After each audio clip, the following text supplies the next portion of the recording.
అందరికీ నమస్కారం.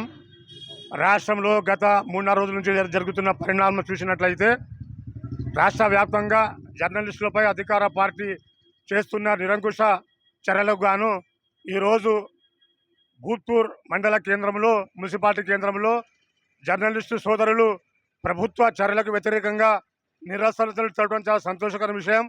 ఒక విషయం చెప్పాలంటే రాష్ట్రంలో గత 3 రోజుల నుంచి అధికార పార్టీ జర్నలిస్టు సంఘాలపై, జర్నలిస్టు నేతలపై, జర్నలిస్టు సోదరులపై చేస్తున్న దాడులను చూసినట్లయితే ముఖ్యమంత్రి గారి యొక్క మరియు మంత్రి యొక్క ఫోటోలను మార్ఫింగ్ చేసినారనే నేపథ్యంలో ఎన్టీవీ కానీ తదితర ఈ ఛానళ్లపై, ఈ రిపోర్టర్లపై దాడులు చేసి వాళ్ళకు అరెస్ట్ చేయడం చాలా తగదు. ఎందుకంటే ఎన్టీవీ జర్నలిస్టు వారు బయట దేశాలకు వెళ్ళడానికి కానీ అక్కడ విమానాశ్రయానికి వెళితే అర్ధరాత్రి కుటుంబ సభ్యులతో వాళ్ళు ఉంటే వాళ్లకు అక్కడి నుంచి అరెస్ట్ చేసి తరలించడం చాలా వ్యతిరేక చర్య. ఎందుకంటే గత బీఆర్ఎస్ ప్రభుత్వంలో ఎప్పుడే కానీ కేసీఆర్ గారు ఈ విలేకరుల సమావేశం చూసినట్లయితే అప్పుడు నవ్వేలు.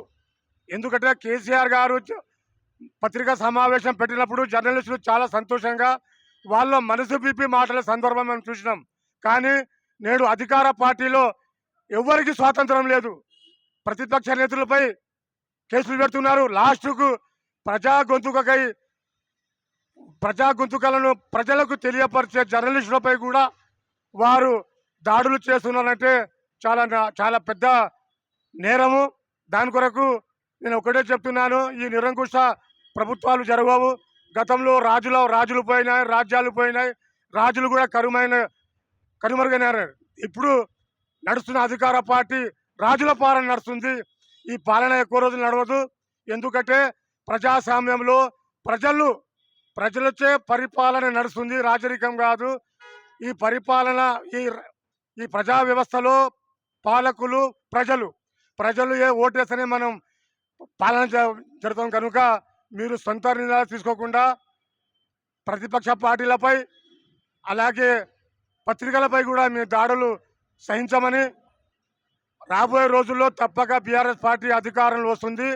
అప్పుడు మీ యొక్క ఈ జర్నలిస్టులు ఒక్క సంక్షేమ పథకాలను కూడా బీఆర్ఎస్ పార్టీ తప్పక అమలు చేస్తుందని